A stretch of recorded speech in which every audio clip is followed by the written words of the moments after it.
Hola, ¿qué tal? Bienvenidos a la Jaula del Nube, edición de entrevistas. Y esta vez están con nosotros unos compañeros hackers de España, de la RootedCon.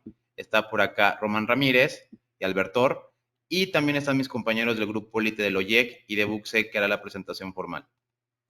Hola, ¿qué tal? Soy de Buxec y el día de hoy tenemos de invitados especiales a Alberto Rodríguez, que es técnico de desarrollo, ajuste de procedimientos y procesos técnicos, profesor Microsoft Office en cursos de formación.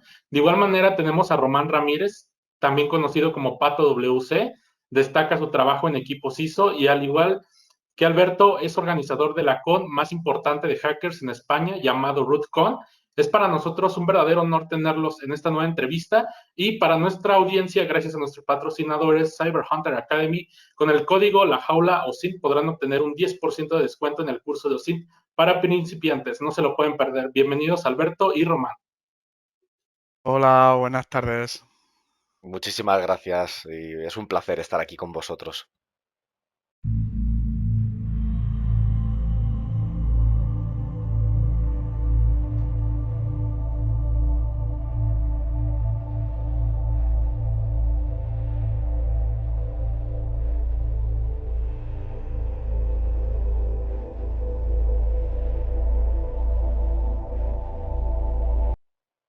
Bien, pues nos gustaría preguntarles, ahora sí que la obligada, que tiene que ver como desde qué edad básicamente les empieza a interesar esto de los ordenadores. ¿Fue una edad temprana?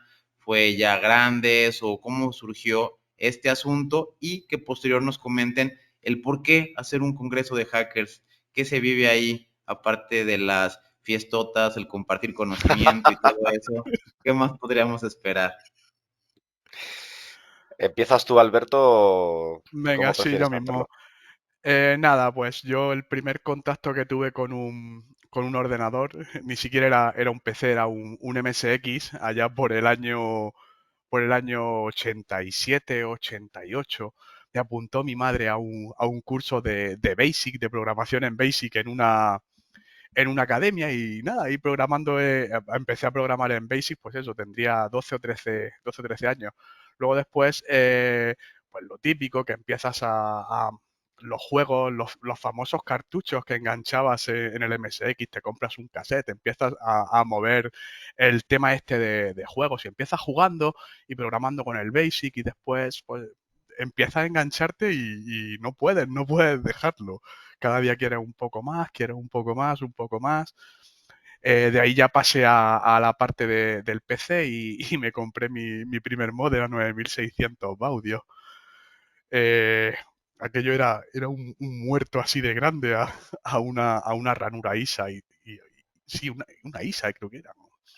Y nada, poco a poco pues fue evolucionando la tecnología, las velocidades de la conexión a internet, empezamos a conocer gente, las BBS, el IRC, sobre todo yo creo que el IRC ha sido una de las experiencias más grandes y maravillosas que hemos podido tener, porque me ha permitido, por lo menos a mí personalmente, me ha permitido conocer a gente pues como Román, como el resto de gente del equipo de Routed. eh, o sea, así es más o menos como empecé yo a meterme en este mundo. Román creo que tiene algo más de bagaje detrás. Bueno, yo realmente empecé bastante tarde, empecé bastante mayor, porque lo estábamos comentando antes, yo nací en República Dominicana, aunque no lo parezca, y mis padres pues se separaron cuando yo tenía 4 años y mi madre y yo pues nos vinimos a España, ¿no? Entonces, cuando vinimos, no es que tuviéramos mucho dinero, entonces yo nunca pude acceder a un ordenador directamente porque mi madre no lo podía comprar. Con lo que cuando ya llegué, pues debía tener 16, 17 años a los ordenadores, es porque toda mi familia y aparte yo trabajando, pues conseguimos reunir el dinero como para comprar el primer ordenador, ¿no? Entonces empecé tarde, pero también tuve muy buena suerte porque en Zaragoza, que es donde me crié aquí en España, coincidí con gente de un grupo de hackers de Zaragoza que se llamaba Glaucoma, uno de los grupos además más importantes de España durante mucho tiempo, porque eran expertos en fracking y los miembros de Glaucoma además también eran miembros de Apostles, ¿no? Que era otro grupo de hackers. Yo no estaba en los grupos directamente, pero siempre estaba moviéndome mucho con esta gente, ¿no? Entonces, pues empecé tarde, pero a cambio tuve la buena fortuna de que mis maestros en el mundo de los ordenadores eran gente que ya sabía muchísimo a muchos niveles. Entonces, esa frase de estamos a hombros de gigantes, pues en mi caso fue muy cierta, porque yo me pude aupar en los hombros pues de gente como Jordi Murgó Savage, o Michel Izquierdo de Patch Mode, o Ramón Martínez Rampa, que eran pues monstruos, ¿no? Del hacking aquí en España. Entonces, aún empezando tarde, pues eso, pude recuperar muy rápido el tiempo porque esta gente pues me apoyó muchísimo y me dio mucho conocimiento y acceso a muchas herramientas. Y empecé mucho en la parte de fracking y BBS y todo lo que se movía ahí en ese mundo. Y luego ya entré en contacto con el Linux, ¿no? Con las primeras versiones de Linux, la Slackware con kernel 07, y a partir de ese momento ya quedó claro, ¿no? Que lo que a mí me interesaban eran los sistemas y el hacking. Entonces, pues un poco ese fue el principio. Yo creo que todos hemos pasado por momentos en donde nos hemos sentido estancados o se nos hace muy complicado algo en específico. ¿Ustedes cómo han lidiado con estas piedritas en el camino de sus trayectorias profesionales? Pues, si quieres, Bueno, empiezo yo, Alberto. sí. Yo tuve como dos momentos importantes, ¿no? De sentirme en estancamiento. Uno, cuando ya accedí al sector profesional. En el mundo profesional, cuando estás trabajando ya dentro de empresas, pues cambia un poco, ¿no? Porque cuando estás haciéndolo por diversión, tú eliges lo que quieres hacer, básicamente. Te vas metiendo en cosas que te atraen, ¿no? Y muchas veces incluso tienes obsesión por ellas y puedes dedicar pues 3 días sin dormir a una cosa muy concreta que te apasiona, ¿no? Pues por ejemplo, una cosa graciosa, cuando empecé a jugar con la herramienta Crack de Alec Muffet, pues vi que había una versión que era distribuida, que funcionaba con los clusters Beowulf, ¿no? Con Parallel Virtual Machine, con PVM. Entonces, hasta que no conseguí montar un montón de máquinas con el crack distribuido, pues no paré. Para poder hacer eso le tuve que dedicar muchísimas horas de mi tiempo, más recursos para conseguir esas máquinas, y eso no lo podría haber hecho en el entorno profesionalizado. Entonces llegó un punto que me di cuenta que trabajando en las empresas era imposible que mejorara técnicamente. Porque también en la época en la que yo empecé a trabajar, pues pensad que yo empecé a trabajar en el mundo profesional en el año 1992-1993, que aunque aquí me veáis joven y guapo, ya tengo añitos, ¿eh? Y me di cuenta que trabajando en las empresas encuentras el techo técnico muy rápido, porque al final ya no te puedes dedicar con esa obsesión a investigar algo, sino que también tienes que hacer informes, tienes que reportar horas de trabajo, tienes que hacer muchas cosas que te van quitando tiempo y foco. Entonces, ese fue mi primer descubrimiento de tengo que encontrar la manera de seguir haciendo cosas técnicas o voy a estar muy obsoleto en muy poco tiempo. Entonces, eso por un lado. Y luego, en el mundo del hacking me di cuenta, a mí me pasa una cosa y es que no siento esa necesidad de ser el mejor en algo, de tener un 9,5 sobre 10 en algo. A mí me gusta más un término que encontré hace poco que es ser skill stacker, ¿no? Acumulador de habilidades. Entonces me basta con ser bueno en un 6 sobre 10 o 7 sobre 10. Entonces también, pues llega un momento en que te tienes que dar cuenta que cuando te interesan muchas cosas a la vez, no haces foco en una mucho, con lo que tampoco vas a ser de los mejores del mundo en esa cosa concreta. Pero a cambio, soy bueno en muchas, con lo que tendría que decidir, es una duda que yo tengo de si hubiera podido elegir el camino de ser muy bueno en una especialidad, pues por ejemplo, durante muchos años me dediqué al forense, ¿no? Y me interesaba mucho la parte de forensic. Eh, pero luego me interesaban otras cosas, con lo que lo abandoné y pasé a hacer otras cosas, ¿no? Entonces, siempre es una duda que tengo ahí en el corazón, ¿no? De si especializarme mucho me habría hecho muy bueno en algo o la decisión que tome de mirar muchas disciplinas, pues es la mejor, ¿no? Yo estoy contento porque me gusta, porque soy competente haciendo muchas cosas, aunque no sea el mejor experto en una. ¿Vale? Entonces, pues por ahora me satisface la decisión. Pero ahí también tuve un camino de estancamiento de darme cuenta que ya técnicamente el coste de subir un nivel más de conocimiento era tan alto en esfuerzo que me quitaba atención de otras cosas donde quería ser bueno, ¿no?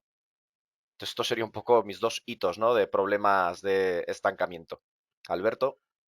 Sí, no, yo es muy parecido al tema de Román, solo que yo lo resumo básicamente en una frase. O sea, cuando yo me estancaba y ves que solo no puedes, dices solo no, pero con amigos sí. Y yo tuve la suerte de caer en grupos de gente muy, muy, muy buenos que tocaban muchísimos skills totalmente diferentes y de ir bebiendo un poco de cada uno. Y claro, el roce hace el cariño y cuando tienes algún problema, pues coge y lo pones en común, mira, pues esto, estoy aquí parado, ¿cómo puedo sacar esto? ¿Cómo puedo enfocar esto? Y cuatro ojos ven más que dos siempre. Entonces, cuando compartes esa inquietud, esa forma de intentar mejorar y la gente que te rodea ve que lo que realmente quieres es mejorar, te ayudan todos. Por lo menos yo he tenido esa suerte a lo largo de mi vida. Estoy totalmente de acuerdo que cuando llegas a la empresa, cuando llegas al trabajo, llega un momento en el que no tienes tiempo para nada. Yo ahora mismo paso el 80-90% de mi tiempo haciendo temas de reporting, haciendo temas de informes, pero claro, también es totalmente lógico porque yo a lo que me dedico ahora es a gestionar servicios en una compañía. Tengo que tener siempre presente que los servicios deben de funcionar, que si los servicios no funcionan, la compañía no funciona, y si la compañía no funciona, no vamos a ningún sitio. ¿Qué implica esto? Implica dedicarle muchísimo tiempo, muchísimas horas fuera de lo que es el entorno laboral. Vienen muchas ideas locas muchísimas veces. Unas veces la empresa te las compra y te dice, sí, sí, una buena idea, ¿cómo podemos plantearlo? Otras veces no. Pero tú tienes esa inquietud, tienes esa curiosidad, quieres intentar probar a ver lo que pasa. Easy, no, aquí no vale el easy, hay que probarlo. Nosotros lo tenemos que probar, tenemos que ver lo que pasa, tenemos que ver si funciona, si no funciona y luego ya después vemos. Pero sí que es cierto que cuando te incorporas al mercado laboral en plan profesional, la cosa cambia bastante. Y es importante no perder esa curiosidad, no perder esas ganas de ir adquiriendo conocimientos. Y una de las cosas y uno de los objetivos que tenemos en Router es que ese conocimiento no quede dentro de las personas, dentro de los grupos, sino que se comparta con toda la comunidad a todos los niveles. Y ahí es uno de los objetivos que nos planteamos hace 13 años, Román. Sí. Y, y ahí seguimos, ahí seguimos. Dice, no, uno no alcanza la iluminación fantaseando sobre la luz, sino haciendo consciente la oscuridad. Lo que no se hace consciente se manifiesta en nuestra vida como destino. Mirá qué interesante, ¿no? Justamente lo que ustedes están hablando ahorita, eh, porque a veces el aprendizaje se hace de esta manera. O sea, aprender por osmosis, que esta palabra, la verdad que la conocía, pero me gusta cómo encaja en este contexto, porque si te das cuenta ahorita que estamos charlando entre hackers, digámoslo así, que a veces hasta me sonaba de una manera como petulante, arrogante, como que me siento mayor o mejor porque soy un hacker, pero en realidad todos somos hackers, en todo sentido, ¿no? La diversidad que hay con tantos profesionales, con tantas personas, el hecho de que te cuestionen algo tan sencillo, que te digan algo tan simple, como que si la inteligencia artificial es tan genial y se está creando y está evolucionando de una manera increíble, al mismo tiempo también hay gente que debe estar haciendo lo opuesto, ¿no? Y esto me lo plantearon así súper sencillo, ¿no? ¿Por qué empiezo con esta temática? Porque al darme cuenta de que, por ejemplo, tanto Alberto como Román, date cuenta lo que están haciendo. Empezó con pasión, siempre no tenemos la herramienta adecuada, pero ¿qué nos lleva a conseguir lo que queremos hacer? Es curiosidad, uno, hacerlo, diversidad, investigación, pasión, pero más allá de eso, y es donde yo quiero entrar, te das cuenta que cuando vos estás en este mundo, donde estás aprendiendo, y eso me gustó lo que acabas de decir, Román, digo, para que haga un poquito de eco con esto, me gustó lo que dijiste, preguntarme si yo realmente me hubiera especializado en algo, sería muy bueno en esto, o realmente ahorita me siento bien porque sé hacer de todo, ¿no? Yo creo que, ¿sabes qué? Hay una creencia limitada ahí, que siempre nos dicen, tenés que especializarte en algo porque esta profesión es muy amplia. ¿Sí? No puedes abarcar, es que mucho abarca, poco aprieta. Pero yo creo que depende cómo uno lo ve. Yo creo que uno puede abarcar mucho y apretar un poquito. ¿Sí o no? Yo no sé, yo pienso eso. Yo pienso que uno puede ser bueno en muchas cosas. Absolutamente de acuerdo. Yo creo que muchas veces, como estás comentando, se puede hacer. Otra cosa es que luego tú consigas el objetivo que te estás planteando, ¿no? Pero tampoco hay que creerse, tú lo has dicho, somos hackers, no tenemos por qué creernos lo que nos están diciendo, lo ponemos en cuestión y lo testeamos, ¿no? Para ver qué pasa. Entonces, eso de que el mucho abarca, poco aprieta, pues bueno, a lo mejor es para otras personas y no para nosotros. Correcto. Correcto, Luego, totalmente de acuerdo. Y yo por eso te quería preguntar, que con esto quiero preguntarle a ambos, el hecho de, más allá, no quiero darle el tema de la ruta de compo, que eso es algo genial, pero personalmente ustedes, digamos, ya no hablar de su trayectoria, básicamente de los primeros pininos, hoy por hoy, por ejemplo, te das cuenta que este aprendizaje por osmosis, lo que estamos haciendo acá, que una vez lo comentaste, vos también, quiero Román, esto es un hacking también. Llevar más allá el mensaje de lo que queremos hacer, de lo que estamos haciendo, ¿no? ¿Cómo creen ustedes, esta pregunta va para ambos, que la evolución que ha tenido el hacking de ser antes un pirata informático, de ser algo malo, que todavía siguen habiendo sus conceptos malos hacia lo que se hace como tal porque no lo entienden? Lastimosamente hay muchos atletas que no le entienden a esto todavía. Entonces, ¿cómo ha sido para ustedes la evolución que ha tenido el término de hacking, hacker como tal, hasta hoy por hoy, y lo que realmente, y cómo que debería verse, cómo que deberíamos entender como tal este concepto de lo que es ser hacker y por qué es tan genial serlo? esta vez voy a empezar yo, si no importa, Román. Eh, lo primero es que el concepto de hacker es cierto que ha evolucionado. Pero ha evolucionado hasta el punto de que, como puedes ver, no utilizamos una máscara, no salimos a cara cubierta. Eso en lo que se refiere a informática, pero sí que tendríamos que valorar también tendríamos que analizar la palabra hacking. Hay cirujanos médicos que son auténticos hackers en lo suyo. Hay auténticos arquitectos que son auténticos hackers en lo suyo. Eh, Cualquier profesión que implique, que incluya una persona que siente curiosidad por mejorar, por intentar avanzar, por ofrecer una serie de plus a la sociedad, para mí personalmente es un hacker. Se ha asociado mucho a la informática, perdón, y a la seguridad informática, y no me parece mal, pero creo que deberíamos de pensar que el concepto de hacker tiene que evolucionar, igual que ha evolucionado. De hecho, en el diccionario de la Real Academia Española se ha incluido un término muy interesante de hacker que lo aparta y que lo separa totalmente del concepto negativo que durante años se ha tenido del hacker. Para mí un hacker es una persona curiosa, se dedique a lo que se dedique, una persona que intenta mejorar, que intenta dar más. En el caso de la informática, pues ya sabéis, intentamos mejorar los sistemas, intentamos tapar bugs. ¿Por qué? Joder, pues porque todos vivimos en una sociedad en la que si una, por ejemplo, una infraestructura crítica se ve vulnerada, nos va a dañar a todos. Nos va a dañar a todos. ¿Qué podemos hacer nosotros? Pues si encontramos un fallo, una vulnerabilidad, algo que nos pueda fastidiar la vida, pues intentamos resolverlo. ¿Cómo?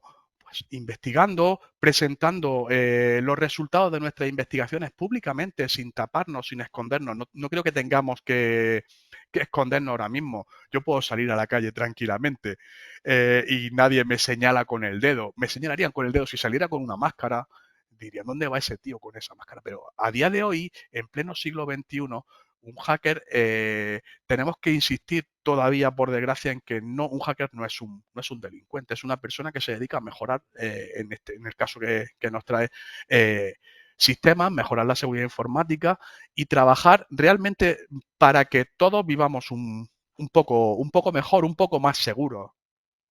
He terminado. El contexto que has puesto en la pregunta yo creo que es muy importante porque hemos visto esa evolución antes, ahora pues 20, 30 años. Esta idea del hacker, aparte de que el término tenía como una visión distinta, ¿no? En la época en la que yo empecé se hablaba de hacking, cracking, carding, fracking y viri, ¿no? Y programación de virus. Entonces, en la época en la que yo empecé, la diferencia entre un hacker y un cracker era que el hacker tenía como objetivo los sistemas operativos y el cracker tenía como objetivo los binarios, ¿no? El desproteger aplicaciones o liberar software. Entonces, ahora con la entrada de la FSF y otras organizaciones alrededor de comunidades GNU y comunidades de código abierto, le han dado ese matiz, ¿no? De que el hacker es como la interpretación positiva y el cracker la interpretación negativa. Pero claro, a mí esa definición no me entra, ¿no? Porque yo pues crecí con otra. ¿Qué es lo que vi en el momento en que yo me empecé a introducir un poco en comunidades de gente que se dedicaba a esto? Me di cuenta de un hecho importante en España, que yo no sé si es igual en el resto del mundo, ¿no? Pero en España en concreto había un componente ideológico muy fuerte. Es decir, las comunidades de hacking estaban muy alineadas ideológicamente con el pensamiento de izquierda.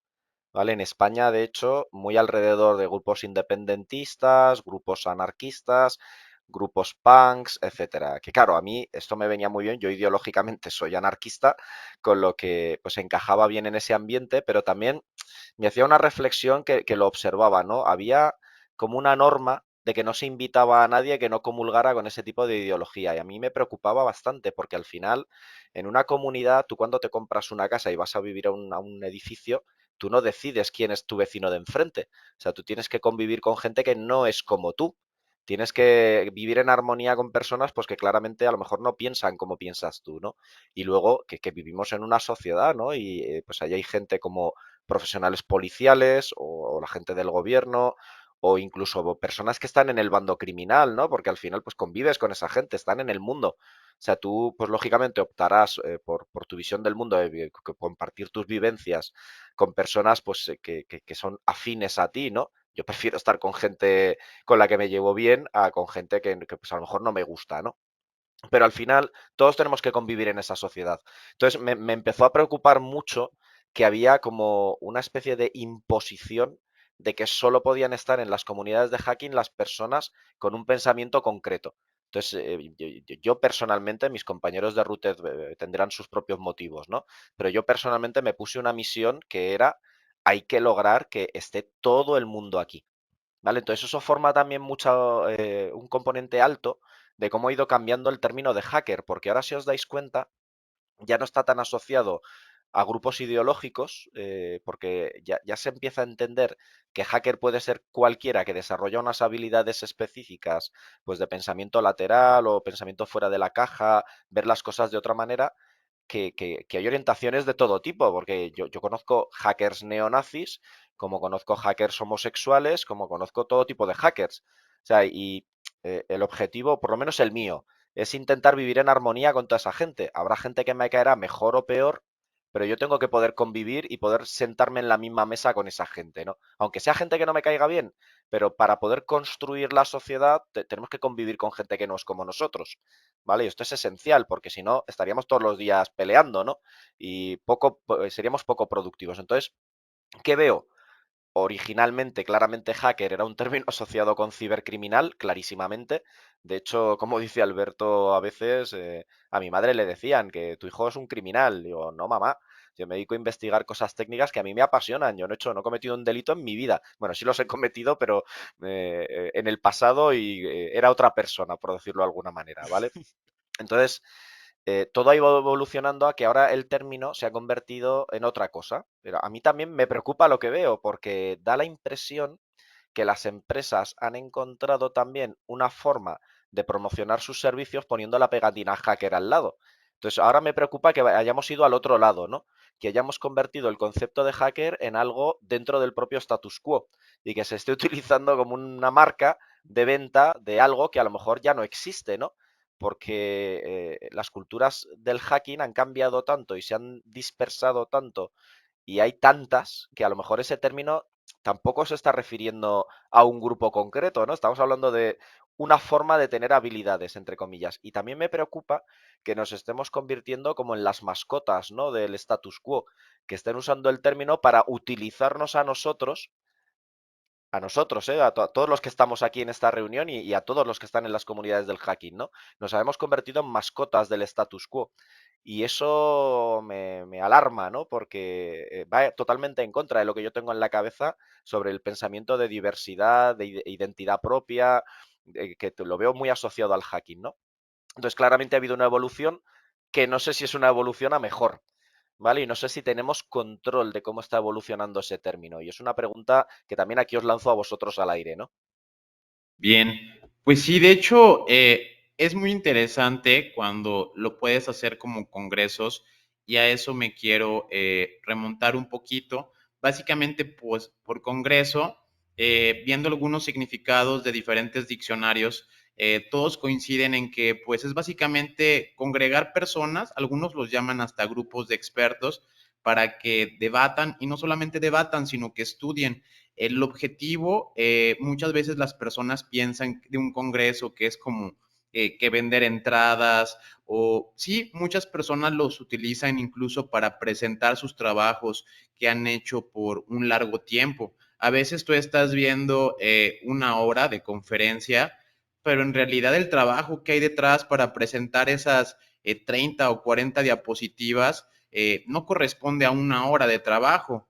Es muy, muy diferente. Yo he visto gente que se prepara conferencias por 6 meses, incluso algunos muy, muy, muy acá que dicen, me voy a aventar un año en preparar este nuevo material que voy a presentar. Digamos que es complicado. Ahora, pues había grupos como 2600, también las conferencias más, digamos que llamativas del mundo han sido la DEFCON, la Black Hat, pero por ejemplo, en lo personal, siempre yo veía, he sido un poco habilidoso para el inglés, pero siempre he disfrutado más pues mi idioma principal, que es el español. Entonces me veía los documentales de Hispasec, me veía todo esto y yo decía, ¿cómo que andan en los camiones? Y era, no solamente era una cuestión de hackear, ahora últimamente es más como estar en la computadora, ¿no? O sea, te conectas al ciberespacio, el mundo cambió desde el tiempos de COVID y ya es como una presencia remota, pero antes era precisamente esto, las meetups, el llego, te comparto el disquete con el virus, ahí te va la memoria, digamos que incluso hacían esto de invadir como lugares suburbanos, estaciones de tren o algo así, hacer hackers spaces. Esto simplemente va con la pregunta o con el contraste de decir, bueno, si de repente hacer un congreso de médicos, que son personas ordenadas, metódicas, o hacer un congreso de arquitectos, por ejemplo, puede llegar a ser complicado, pues un congreso de hackers, ¿cómo funciona? O sea, ¿qué se puede esperar la gente ahí? ¿Qué tipo de actividades hay? Que les platiquen un poquito de algunas cosas como el área de Red Team, el área de Blue Team, cómo se mezclan distintas conferencias, qué tantas cosas puedo aprender, porque también la gente a veces conceptualiza como que si no soy hacker, pues a lo mejor me pierdo de todo, eso es de frikis, de hackers para hackers, pero creo hoy en día que pues ya se abrió ese contexto y la seguridad informática es muy necesaria. ¿Qué podemos esperar en un congreso? Bueno, Estás comentando, déjame que intervenga un momentín, Alberto. Estás comentando una cosa muy, muy, muy importante para nosotros en Router y es que precisamente creemos que los congresos, los eventos de ciberseguridad tienen que ser variados y diversos. Tiene que haber todo tipo de eventos, ¿vale? Igual que como comentabas, había, pues hay hack meetings, había meetups, hay muchísimos enfoques y ahí tenéis conferencias muy interesantes, pues como la Eco Party que está teniendo lugar ahora mismo, ¿no? En Argentina, o No Con Name en Barcelona, en España, o eventos que se han ido haciendo, pues más underground, que como decías, ¿no? Ocupando estaciones de metro abandonadas y cosas por el estilo, las Summer Cons en Hannover del Chaos Computer Club, todo este tipo de cosas son eventos muy importantes que yo creo que tienen mucho que ver también con la cultura, ¿no? Del hacking.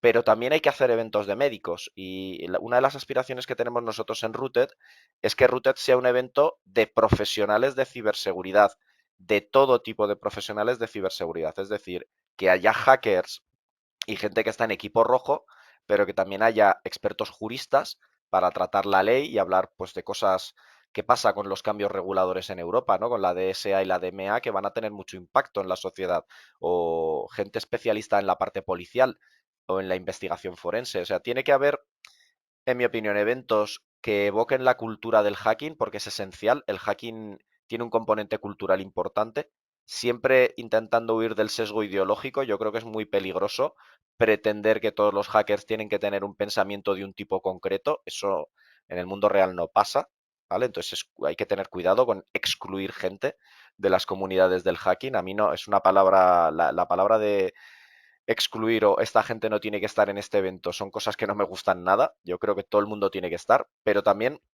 hay que tener un enfoque más profesionalizado. O sea, lo que tenemos nosotros en la cabeza como congreso es un entorno donde cualquier profesional tenga corbata, tenga capucha, tenga gorro como Chema o vaya en bermudas, tenga espacio, ¿vale? El objetivo no es que nos fijemos en cómo es la persona, sino en lo que tiene que contar en su charla, ¿vale? Y por eso creemos muy importante que tiene que haber de todo en los eventos, pero también creemos muy importante que haya eventos que tengan su componente cultural más técnico, más ideológico, más específico, gente que haga cosas de radio, gente que ocupe estaciones. O sea, creemos, por lo menos mi opinión, es muy importante la diversidad y que la gente tenga la opción de elegir eventos de todo tipo.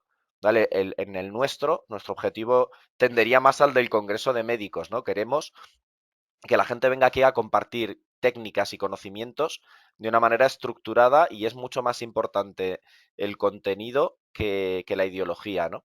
Y perdona, Alberto, que te he interrumpido y me he metido ahí.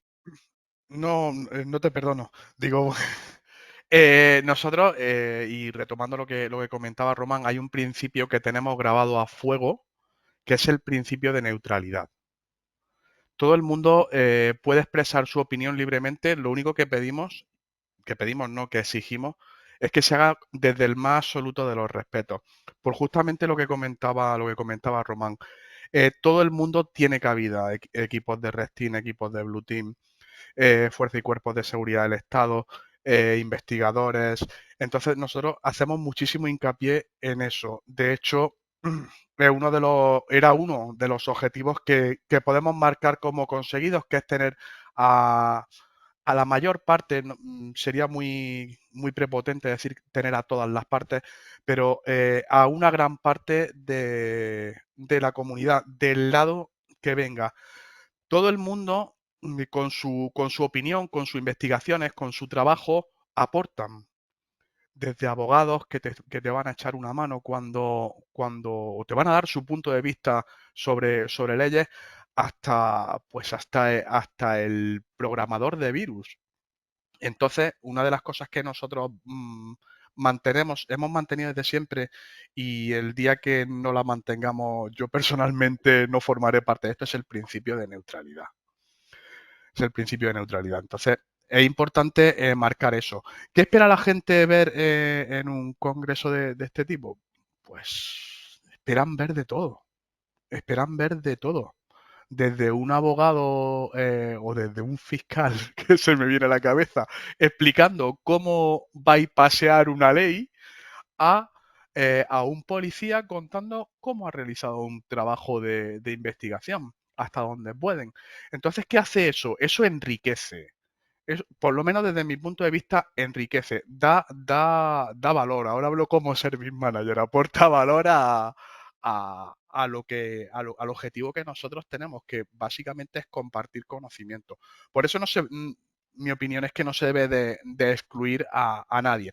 Por supuesto, hay eventos que son más cerrados, 100% respetables, y es lo que comentaba Román. Hay cabida para todo tipo de eventos, para todo tipo de personas, y creo que eso enriquece.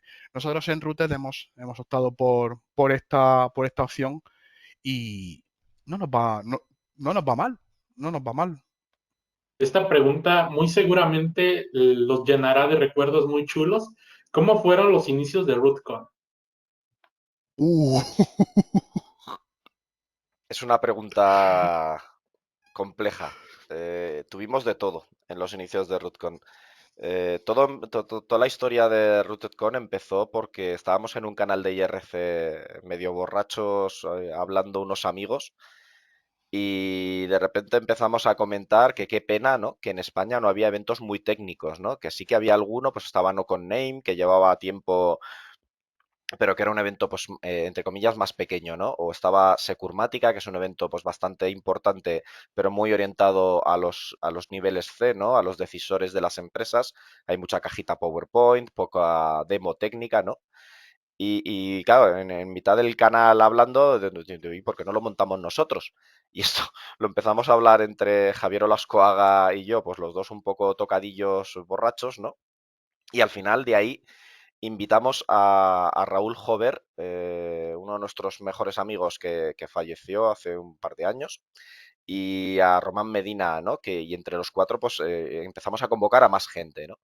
Y al final reunimos ahí un montón de gente en la primera reunión que tuvimos en mi casa, que luego pues se fue cayendo del proyecto, ¿no? Y al final nos quedamos unos pocos. Luego encima pues tuvimos discusiones entre nosotros absurdas que podíamos haberlas evitado, pero pues por lo que sea, pues optamos por liarla y enconar más todavía las discusiones y terminamos pues con bastantes broncas, ¿no? Pero al final de lo que emergió de ahí, emergió un grupo de personas pues que teníamos ganas, ¿no? De montar estos eventos técnicos y nos dimos cuenta además, claro, la primera edición que hicimos pensamos que no íbamos a meter pues a casi nadie, ¿no? Y estábamos preocupadísimos de cuánto dinero tenemos que gastarnos aquí si luego van a venir 5 personas, ¿no? Y claro, ¿qué pasó? Que en la primera edición llenamos la sala entera y se quedaron como 200 o 300 personas en lista de espera que no podían entrar. Entonces nos dimos cuenta que de verdad había una oportunidad. ¿Vale? Y ahí hubo también un debate fuerte de, ¿hay que cobrar entrada por estos eventos? Y claro, la pregunta era, si no cobras entrada, corres un riesgo alto de que la gente no venga, porque la gente al no pagar, pues irán o no, según les apetezca, ¿no? Entonces decidimos cobrar entrada por dos motivos principales. Primero, para controlar eso, y segundo, porque creemos que es importante que la gente entienda que está pagando por algo que tiene calidad. ¿Vale? Y esto pues es una discusión eterna con las comunidades, ¿no? Y la gente que organiza eventos. Los hay que no quieren cobrar entradas, los hay que sí. Y pues bueno, nosotros decidimos esto y al final pues nos ha ido bien, ¿no? Pero el hecho es que nos pasó de todo. Desde que la sala en la que estábamos nos querían cobrar una barbaridad de dinero por dar catering, por dar comida. Y entonces pues ahí Arantxa, la actual presidenta de Routed, usó pensamiento ninja, ¿no? Usó pensamiento de hacker y compramos unos bollitos, aquí en España son muy famosos, se llaman conchas Kodan, ¿no? Son como unos bollos de chocolate. Y lo que hicimos es meter los bollos dentro del pack de bienvenida de cada asistente para que tuvieran, le metimos un zumo, una botella de agua y uno de estos bollitos, una concha Kodan. Entonces, claro, luego tuvimos bronca, una discusión fuerte con los de la sala que decían que les habíamos colado comida y dijimos, no, catering no es. O sea, lo que hemos metido es un bollito, ¿no? Entonces, pues aprendimos muchas cosas sobre la marcha, no habíamos organizado un evento nunca y al final, pues después de llevar ya pues 13 años, ¿no? Con esto, seguimos liando las mismas y seguimos haciendo las mismas estupideces. Lo que pasa es que ya lo hemos entrenado más y reaccionamos mejor y lo corregimos mejor, ¿no? Pero si os tengo que contar lecciones, la primera, a veces tus asistentes se equivocan cuando quieren un contenido. Esto lo hemos visto un año, la gente se quejaba muchísimo de que querían todas las charlas de ingeniería inversa, ¿no? De reversing. Y pues bueno, puede ser que esté bien, ese es el tema que está de moda en ese año, pero la ciberseguridad no solo va de reversing, también hay temas de radio, también hay temas de pues, leyes, también hay temas de gobernanza, también hay temas de sistemas, también hay temas de equipo azul. Entonces, si tú le haces caso a la gente por las modas, terminas haciendo eventos pasajeros que se van con las modas. ¿Vale? Entonces tienes que ser muy cuidadoso con el contenido que eliges porque tienes una comunidad grande de personas a la que cuidar. No solo puedes centrarte en lo que está de moda. Por ejemplo, imaginaos ahora con temas Web3, criptos, el tema de lenguajes como Solidity, Viper, pues la tendencia sería llenar un evento todo de eso, ¿no? Pues nosotros no vamos a hacer eso nunca. Entonces creemos que tenemos un deber para la comunidad y hay que tratar todas las temáticas intentando balancear entre ellas, ¿no? Entonces, pues eso también es otra lección importante. A veces tu público se equivoca cuando te está pidiendo contenidos, porque la gente pues suele tender a lo que está de moda, ¿no? Y eso pues es importante el controlarlo. Alberto.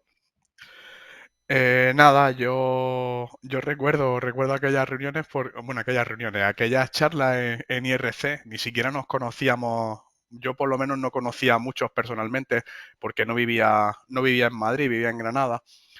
Pero sí que era horas y horas de debate, de charla. Y yo me acuerdo, no se me va a olvidar nunca la primera, porque ha sido la única en la que yo no he estado. La semana antes de hacerse, caí de la moto y me partí un tobillo y ha sido la única en la que no he estado. Pero a partir de ahí, pues hemos visto cómo ha ido creciendo, hemos ido aprendiendo de nuestros errores, cómo el tema de las lecciones aprendidas 13 años después seguimos aprendiendo y seguimos haciendo muchísima autocrítica desde los 10 minutos posteriores a que finalice el evento, que tenemos una reunión donde con todo en caliente y siendo conscientes de esos errores que cometemos, pues los ponemos en común y los vamos sumando a la lista de errores, quiero decir, para no volver a cometerlos. Hemos visto cómo ha ido creciendo, pues desde los principios en la Mutua madrileña, pasando por el Hotel Auditorium, hasta llegar a Kinépoli. Hemos visto cómo el evento ha ido creciendo. Sí que tenemos el gap, la desventaja de que todos tenemos nuestro trabajo. Esto lo hacemos en nuestros ratos libres. No nos dedicamos profesionalmente a esto, no cobramos de esto, no vivimos de esto. Chicos, no tengo un Ferrari, tengo un Renault Clio, porque mucha gente piensa que vivimos de esto, que esto lo hacemos por dinero. No lo hacemos por dinero, os puedo garantizar que, que en la vida hemos cobrado por esto. Y nada, básicamente el ver crecer al niño, como yo lo llamo, es lo que nos lleva cada día a intentar mejorar, porque realmente si os ponéis a pensarlo, un evento de este tipo es como un niño. Lo bautizas, lo ves crecer, ves cómo da sus primeros pasos, ves cómo llega un día y te dice, hola, esta es mi novia, y te va a presentar, vas viéndolo crecer y realmente evolucionar de esa forma aporta muchísimo, tanto a nivel personal como a nivel profesional. Esa evolución te permite tener otros puntos de vista que quizás desde un enfoque particular no podrías tener.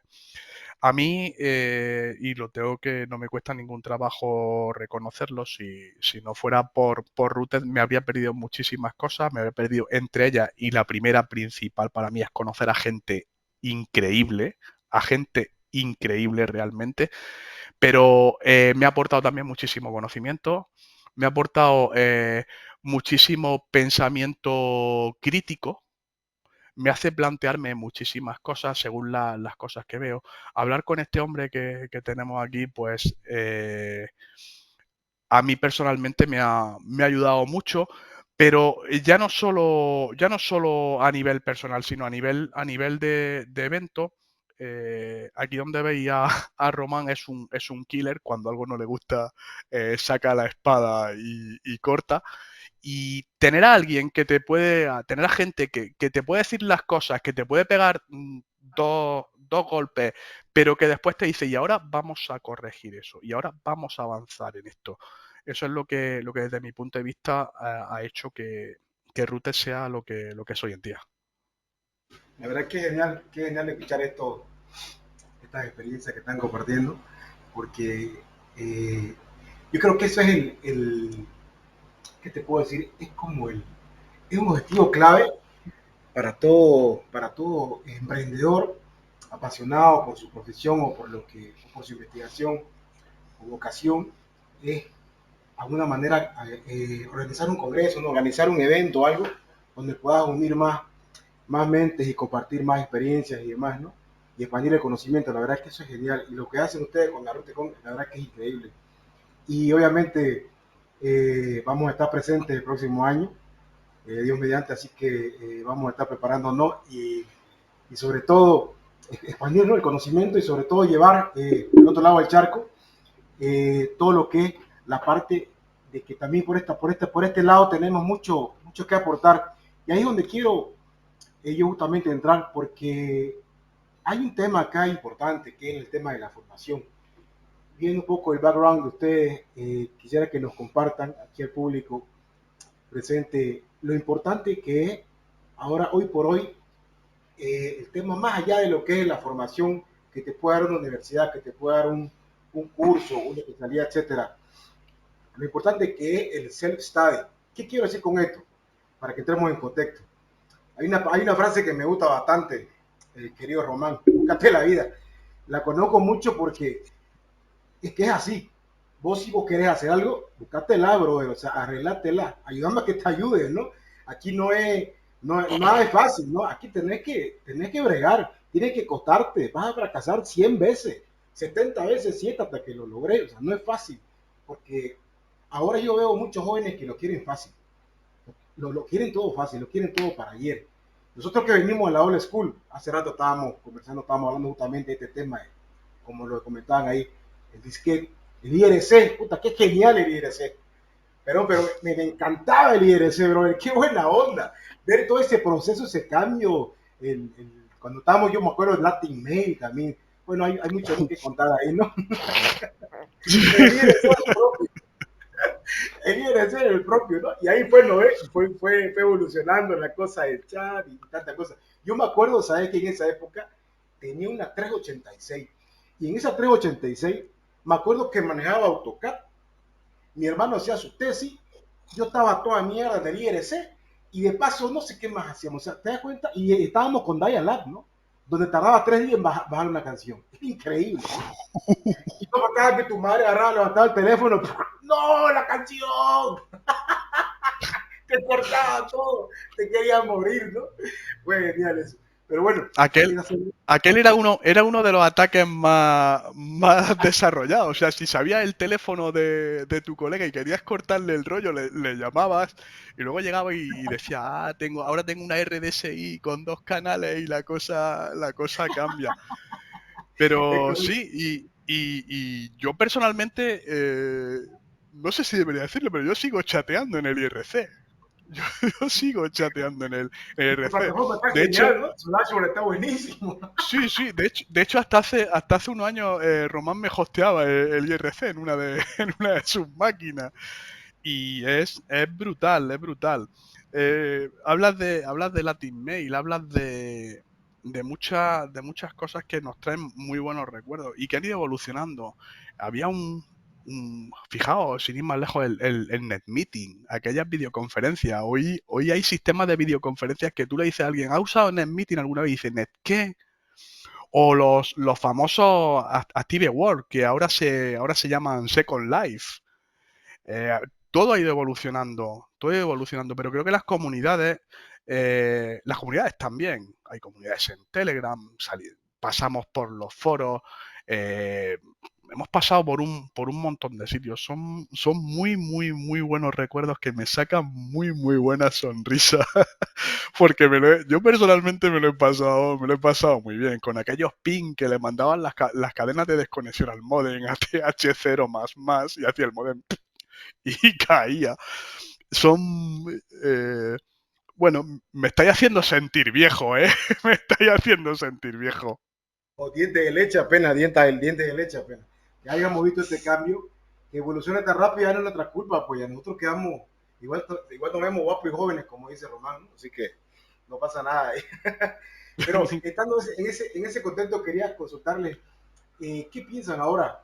¿Es importante para estos atletas, estos jóvenes que están ahí detrás, que dicen quiero ser hacker, quiero ir a Rotecon, quiero ir a un congreso, quiero ser programador, quiero buscarme la vida, dicen, quiero hacer algo con mi vida, quiero ser, no sé, digamos, ¿no?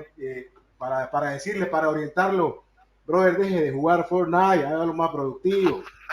Por favor, haz lo que produzca. O sea, tantas horas pasadas ahí, querido, ya pues por favor. O sea, está bien que estés un par de horas ahí jugando, pero también hay que dedicarle ciertas horitas a algo productivo, que te dé billete por lo menos, o ayudar, ¿no es cierto?, a tu compañero. Siempre hay una manera de ayudar, ¿no? ¿Qué mensaje ustedes pudieran darnos ahí, digamos? ¿Y qué se está haciendo hoy por hoy, ahora en su experiencia que ustedes tienen? Si nos pueden comentar un poco, para justamente para la formación académica o de una manera técnica o como sea, para los jóvenes, incluso para las personas adultas que hemos tenido oportunidad de conocer personas que la edad es un número, es relativo. Es simplemente un número. Uno cuando quiere aprender, aprende, y yo creo que es cuestión nomás de lanzarse y no tener miedo, ¿no? Yo veo aquí una cosa importante que es que ha cambiado mucho la disponibilidad de la información. Antes, cuando nosotros empezamos a meternos en esto, había poca información, pero era valiosa la información que encontrabas. Es decir, te metías en una BBS, yo me conectaba mucho a una BBS estadounidense que se llamaba Mooncrows, ¿no? El Cuervo de la Luna. Y ahí encontraba mogollón de cosas en grupos que tenía Mooncrows dedicados pues a Warez y a hacking, etcétera, ¿no? Entonces la información que había era buena, había poca, pero buena. Vale, ahora los jóvenes tienen un problema importante, que hay muchísima información, muchísimas opciones de aprender, muchísimas opciones de conocimiento, muchas escuelas, muchos cursos, Coursera, Udemy, hay 20.000 millones de sitios donde puedes aprender. El problema está en saber diferenciar qué es lo bueno para ti. Y esto en nuestra época yo creo que no teníamos ese problema, porque como había poco, pues lo que encontrabas le sacabas partido. Ahora los jóvenes tienen otro problema distinto, que es encontrar la información estructurada y de calidad, porque hay, si os ponéis a observar un poco todo lo que hay en oferta formativa, hay muchas cosas que son de verdad verdaderas basuras y están ahí disponibles y los jóvenes se las encuentran. Entonces, tienen una dificultad importante para poder filtrar. Y nosotros tampoco podemos estar ayudándoles a filtrar, porque al final forma parte importante de aprender el descubrir por ti mismo, ¿no? Entonces, si tú les filtras, también les conduces a sitios a los que a lo mejor ellos no habrían llegado por sí mismos, con lo que es una situación compleja, porque ni siquiera nosotros de otra generación tampoco les podemos ayudar a filtrar. Con lo que yo veo que es una situación difícil para los jóvenes. ¿Cuál es la recomendación? Yo creo que lo primero es encontrar el contacto con la pasión. O sea, tú tienes que saber que esto te apasiona.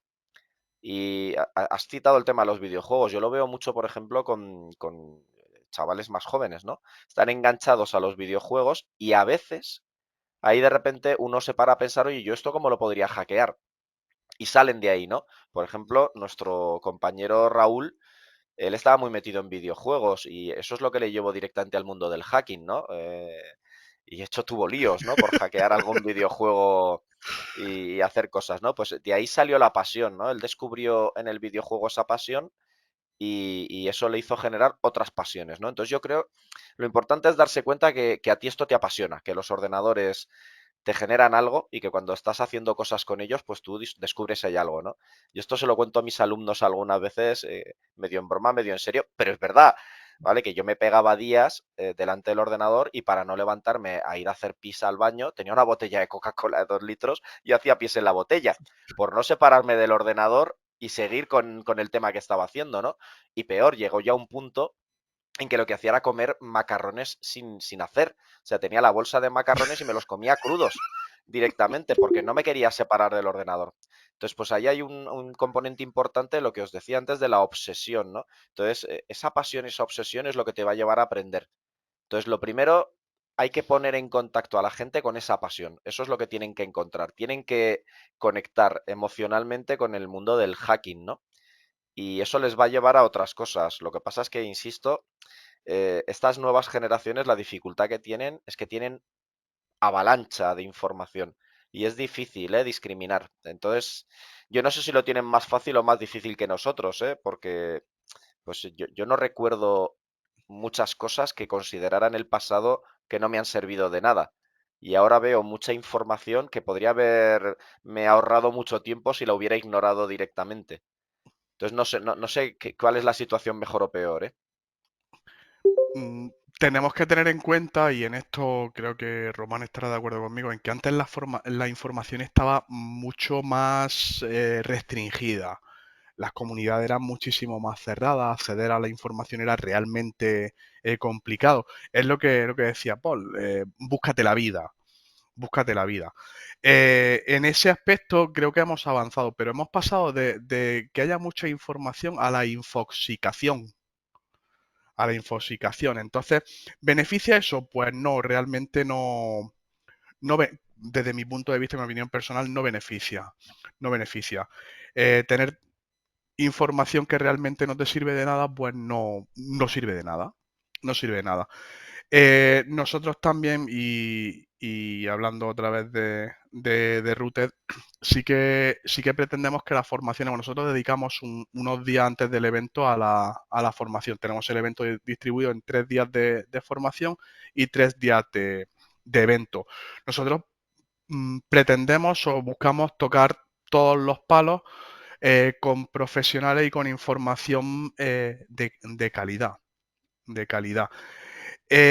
Habrá quien le guste, habrá formaciones que se ajusten a las necesidades del momento, habrá formaciones que sean modas, pero lo que sí que procuramos siempre es que haya una formación de calidad con profesionales que aporten, pues eso, ese valor, ese gap que quizá la formación reglada, como pueden ser universidades, como pueden ser formación profesionales, pues no te aportan.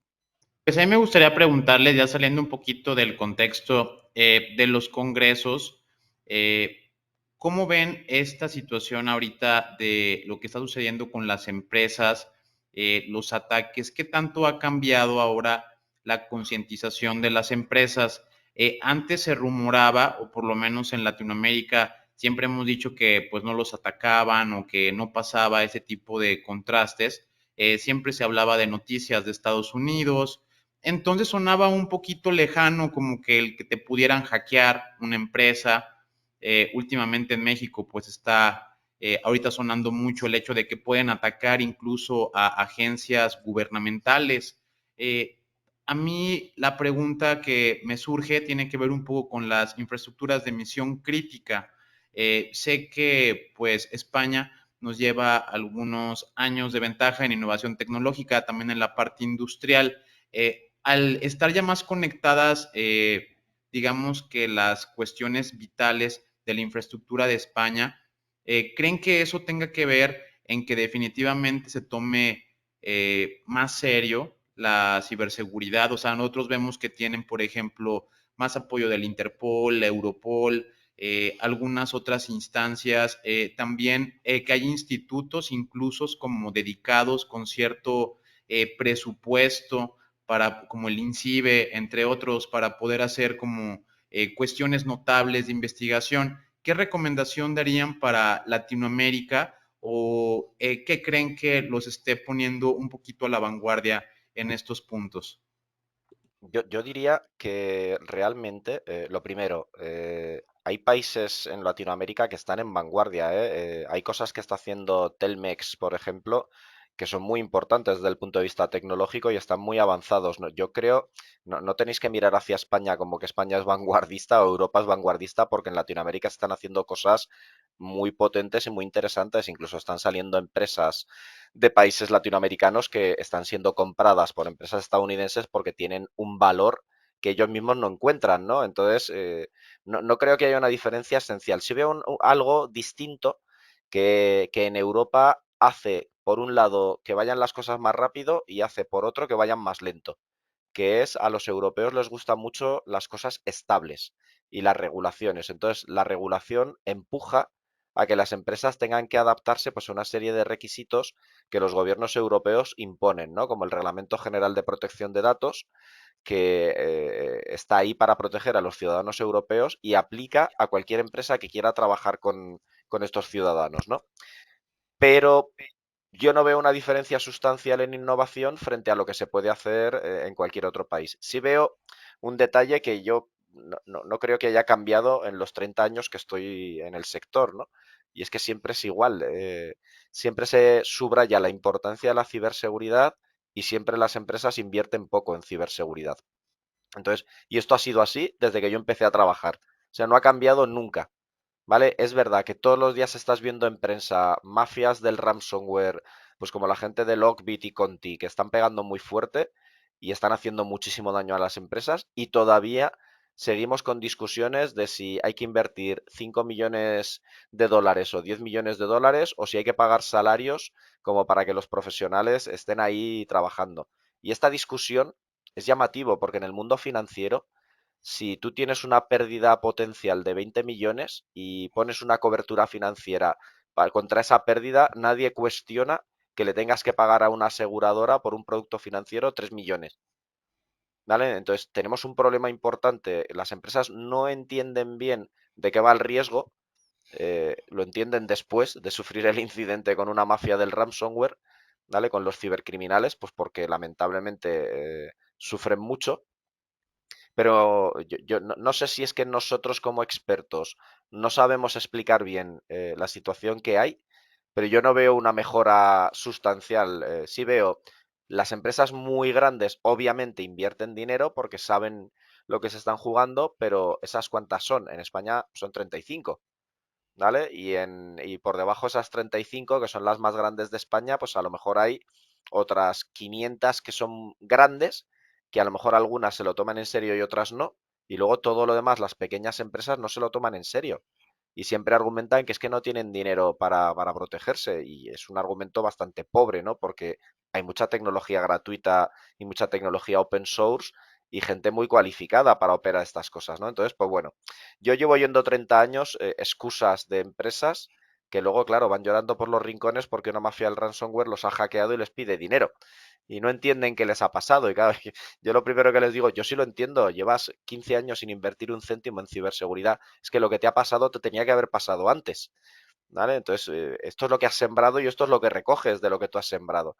Si sigues pensando que la ciberseguridad es una cosa que hacen los chavales que te controlan la impresora, o que te cambian el tóner o te ponen los folios, pues tienes un problema, porque la ciberseguridad afecta directamente a la cuenta de resultados de la empresa. Entonces, no sé si es culpa nuestra, que no lo sabemos explicar bien hacia arriba, o es culpa de los que están arriba que no lo quieren entender porque no quieren enfrentarse con este problema. Pero yo no creo que hayamos mejorado mucho, ¿eh? O sea, tampoco quiero ser negativo, ¿vale? Las empresas se lo están tomando más en serio, pero yo creo que el entorno en general, el ecosistema en general, es bastante vulnerable. Y con las infraestructuras críticas, os voy a poner un ejemplo. Hay una empresa española que se llama Tarlogic que ha estado dando 2 charlas en 2 ediciones de Routed hablando de las redes eléctricas, ¿no? Y de los protocolos de la red Prime. Y ha demostrado cómo con un adaptador se meten en el sistema eléctrico y paran la luz de un edificio. ¿Vale? Y esto se ha puesto encima de la mesa. ¿Sabéis cuál ha sido la reacción de la industria de las empresas energéticas? Pues en vez de ponerse a resolver esto, lo que han hecho es vetar a Tarlogic para que no pueda prestar servicios en ellas. Entonces, esta es una reacción de niño pequeño, ¿no? Y pues si no cambiamos esto, pues, vamos mal. Y estamos hablando de infraestructura crítica, ¿vale? Que no por barrer debajo de la alfombra el problema va a desaparecer. Es que el adversario lo conoce este problema, lo va a poder usar contra nosotros, ¿no? Entonces, yo soy bastante escéptico con que hayamos mejorado algo, ¿vale? Sí creo que ha habido muchos cambios, que hay más regulación y la regulación ayuda, pero las empresas siguen teniendo el mismo nivel de conciencia que es bastante bajo. Eh, bueno, lo que me he dedicado durante algún tiempo también a temas de concienciación, y el resumen que yo haría principalmente es que hay dos tipos de empresas. No, yo diría que hay 3 tipos de empresas: las que han sido hackeadas, las que van a serlo y las que lo están siendo en este momento y ni siquiera se han dado cuenta de que tienen visita dentro. Es cierto, como dice Román, que la inversión ha crecido algo, ha crecido, no me atrevería a decir bastante, en base a cómo evoluciona la tecnología y en base a donde nos estamos metiendo. El tema de las infraestructuras críticas, pues es complejo. Es complejo. El ejemplo que ponía Román sobre Tarlogic es brutal. Es brutal. No entendemos que después de 2 años diciéndole a una eléctrica: hola, tienes este problema, su reacción sea llorar. Pues mira, tengo que ser honesto, a llorar a la llorería. Cuando te lleguen y te cojan y te apaguen, no un edificio, porque después están los movimientos laterales tan conocidos por todos, que después pasas a la central, da miedo, da mucho miedo. Y como comentábamos antes, pues esto impacta directamente en la sociedad. Impacta directamente en la sociedad. Imaginad por un momento no vamos a decir una ciudad grande, un pueblo de 20.000 habitantes al que le cortan la luz. ¿Podría pasar? Pues sí, podría pasar. ¿Por qué no pasa? Pues porque tenemos muchísima suerte. Porque tenemos muchísima suerte, pero en el momento en el que a alguien se le vaya la mano un poco, pues tenemos ese gran problema, y llorar a toro pasado no tiene solución. Las empresas deben de invertir muchísimo más en ciberseguridad, ya no solo en concienciación, sino en ciberseguridad. ¿Y cómo se invierte en seguridad? Pues buscando talento. Ese talento que nosotros llevamos años reclamando que hay en España y que por desgracia se tiene que ir a trabajar fuera de España por los sueldos, por los proyectos, por un montón de cosas.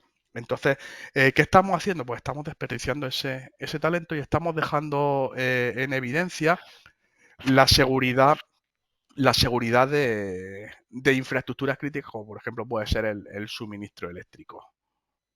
Una vez que RootCon se ha vuelto bastante exitoso, ¿cómo fue el sentir de ustedes en ese momento de que ya han logrado ese objetivo y posicionar muy alto esta con?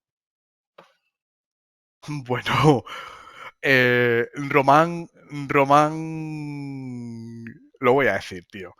Román no está contento. Román, el objetivo el de Román y el nuestro es montar un evento con más de 15, 20 mil personas.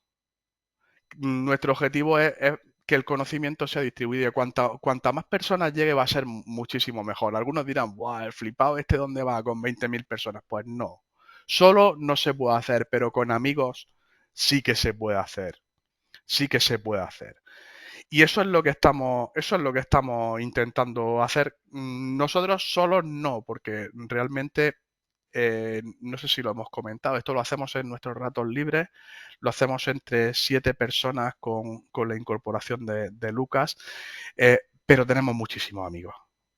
Y entonces, con nuestros amigos, gente en la que confiamos, gente que nos apoya, sí que lo podemos hacer. Y es justamente, nosotros no vamos a estar nunca contentos. Podemos decir, joder, qué bien ha salido, joder, qué bien me lo he pasado. Pero siempre vamos a querer un poco más, un poco más y un poco más, y ir creciendo, porque realmente es lo que queremos. Es lo que queremos, es lo que queréis vosotros, es lo que quiere todo el mundo. Eh, lo que sí que me gustaría también poner en valor es el talento que hay en España, el talento que hay en Latinoamérica, el talento que habla español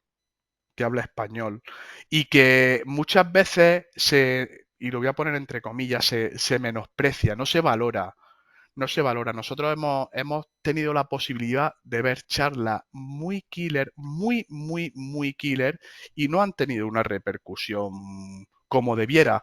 Pero esas charlas se han presentado en otros entornos anglófonos y esas charlas lo han petado y se han visto en prensa española, en medios de comunicación española, y dices, pero tío, si esto lo vi yo hace 3 años, ¿cómo puede ser que esto lo estés sacando ahora?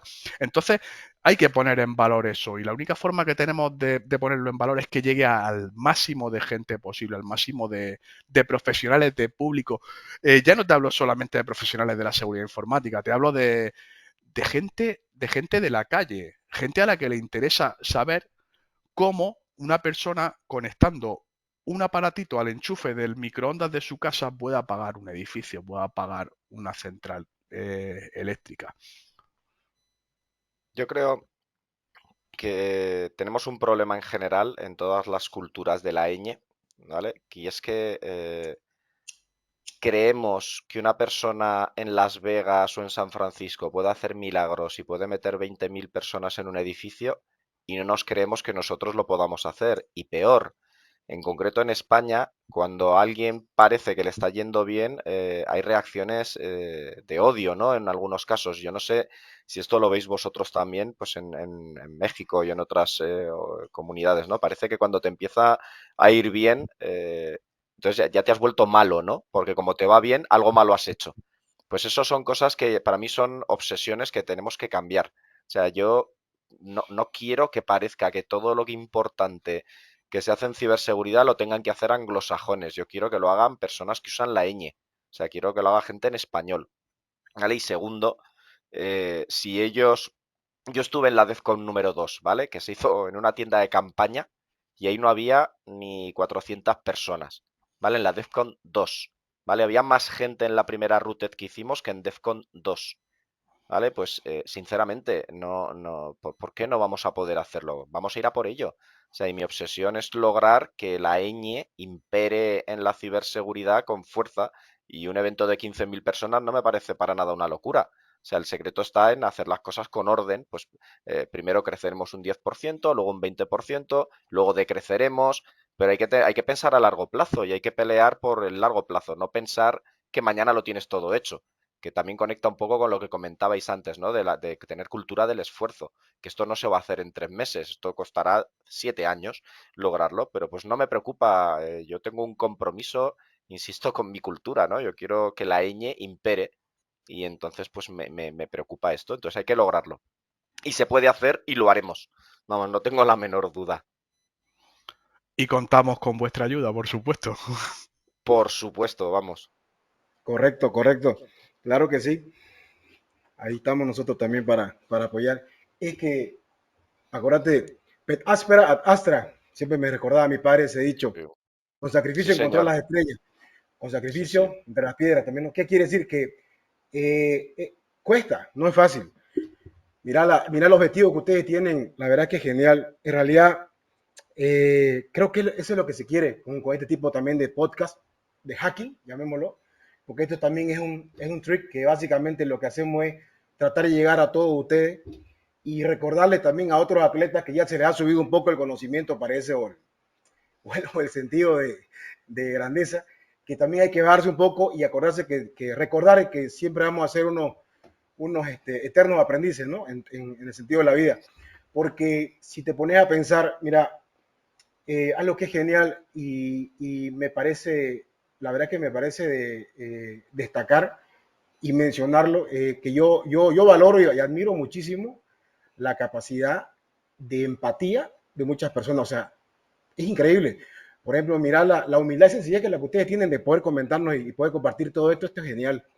Y de eso se trata, ¿no? El aprendizaje por osmosis, que una vez también lo comentó el Chema, saludo a él, que es este tipo de charla, este tipo de encuentro, ya sean virtuales, y de hecho, nosotros que somos personas virtuales se dan cuenta de que lo que más queremos es estar cerca, porque no, más allá de lo que es estar hablando de tecnología y demás, es hacer cosas geniales, tomarse una cerveza, reírse, hablar de cosas banales, porque en lo banal está lo genial.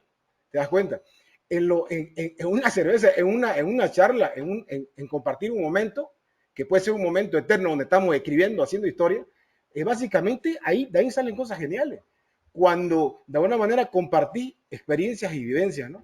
Y lo que se hace en estos, Ruth, con lo que ustedes hacen en estos encuentros y lo que se quiere hacer con este podcast y en general, es eso, es transmitir y ayudar a que todos encontremos ese norte de una manera que compartir el conocimiento, uno, no ser egoísta y lo que acabas de mencionar hace rato, porque el ser humano, la verdad que hay ratos en el que no sé, de alguna manera nos hemos desviado un poco, pero siempre tenemos que encontrarnos, siempre tenemos que darnos cuenta en dónde estamos pelándole, decimos acá, por qué estamos errando, porque la idea es reflexionar, porque nosotros como investigadores reflexionamos todo el tiempo. Prácticamente cuando hacemos ingeniería inversa, ¿qué es lo que hacemos? Queremos entender por qué, cómo funciona. ¿Te das cuenta? Lo que hacemos se basa en la filosofía. O sea, básicamente es preguntarnos por qué, de cómo funcionan las cosas. ¿Qué estamos haciendo? Si no entendemos cómo, como hombres, si no conocemos nuestra historia, no sabemos dónde vamos.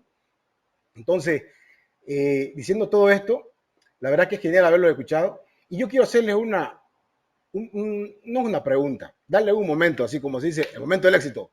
¿Qué no le hemos preguntado? ¿Qué le gustaría transmitir en este contexto, en este momento?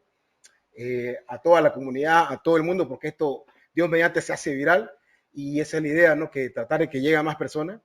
Pero a esos que nos están escuchando, esos atletas que están escuchando ahí, ¿qué les gustaría decir? Así vamos, Alberto y Román, hoy por hoy en este mundo hiperconectado, con metaverso que se viene encima, con el Web 3, con todo lo que hay por encima hoy por hoy, y sobre todo para estos pequeños emprendedores que están comenzando y estos futuros atletas que también están detrás de los videojuegos, que es genial lo que están haciendo, pero que no pierdan mucho tiempo, por favor, nada más.